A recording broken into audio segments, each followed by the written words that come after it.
Welcome to the Slop Temple. We pray this video helps. You start by turning on location and choosing high accuracy so coordinates are precise. Open your camera app and enable geotagging in settings. Once enabled, the location icon should appear. Frame your subject, tap to focus, and check the small location marker or info overlay before you press the shutter.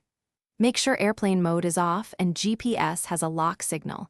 If you see no location icon, toggle location off and on, and wait for a fresh fix before capturing. Once done with initial captures, inspect the photo's EXIF metadata to confirm coordinates and timestamp. You can use the phone's gallery info view or a metadata reader app. If coordinates are missing or off, open a geotagging editor to manually add or correct latitude/longitude using a map pin. Make sure your device clock is synced to network time so photos match GPS logs.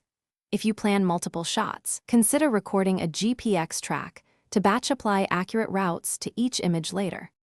Finish by exporting or sharing photos with embedded EXIF data intact. If you need mapping, convert coordinates to KML or attach GPX tracks for geovisualization. Always back up an original, unedited copy before you change metadata so you can revert if needed. When sharing, confirm the receiving app reads EXIF geotags. If you encounter missing or inaccurate locations, enable high accuracy. Move to an open sky view to get a fresh lock, or apply a saved GPX track to correct multiple images at once. Thanks for watching. Consider subscribing if we helped you.